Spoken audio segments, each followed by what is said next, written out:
Hello everyone, আসসালামু আলাইকুম। আপনারা সকলে কেমন আছেন? আশা করছি সকলে অনেক ভালো আছেন। আপনাদের দোয়ায় আমি অনেক ভালো আছি। আর আজকে আমরা আম দিয়ে আমের আচার তৈরি করব। যদিও এই আমের আচারটা মেক করতে অনেকটা দেরি হয়ে গেল, আমগুলা পুরো পেকে গিয়েছে, মানে পাকার পর্যায়ে এসে পড়েছে। তো ভিডিওটা আরও আগে দেওয়া উচিত ছিল।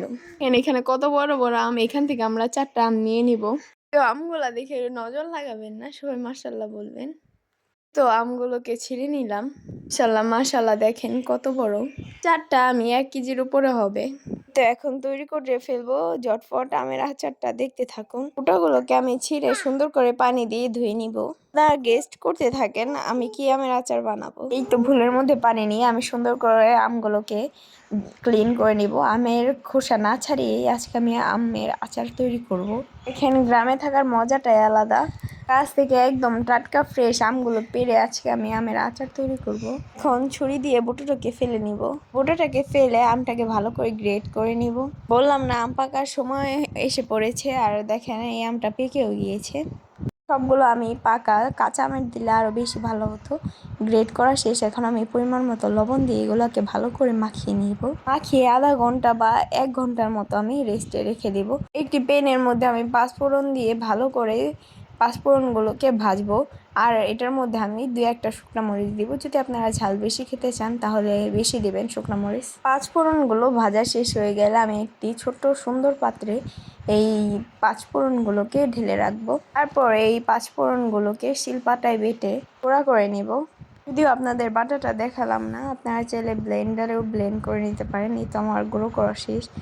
এখন আমার আমগুলো রেস্ট রাখার কারণে এটার মধ্যে পানি ছেড়ে দিয়েছে। এখন এই পানিগুলোকে ফেলে আমি করে চেপে পানিগুলোকে আমি ঝরিয়ে নিব।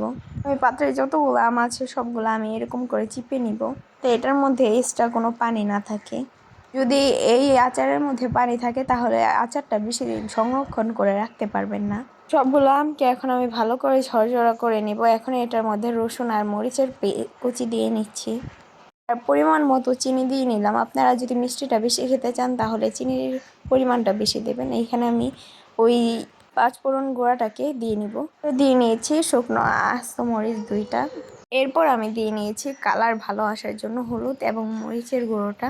যদি আপনারা ঝাল খেতে একদমই কম পছন্দ করেন তাহলে শুধু হলুদের গুঁড়োটাকেই দিতে পারেন।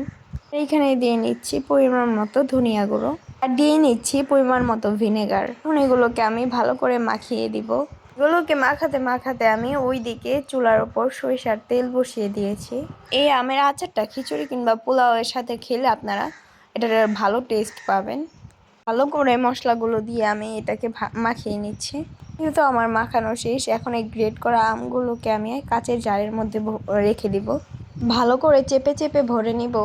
আমি চুলার মধ্যে সরিষার তেল ভালো মতো হিটে আনতে দিয়েছি। হিটে এসে গেলে আমি এই আচারের বয়মের মধ্যে ওই তেলটাকে ঢেলে দিব।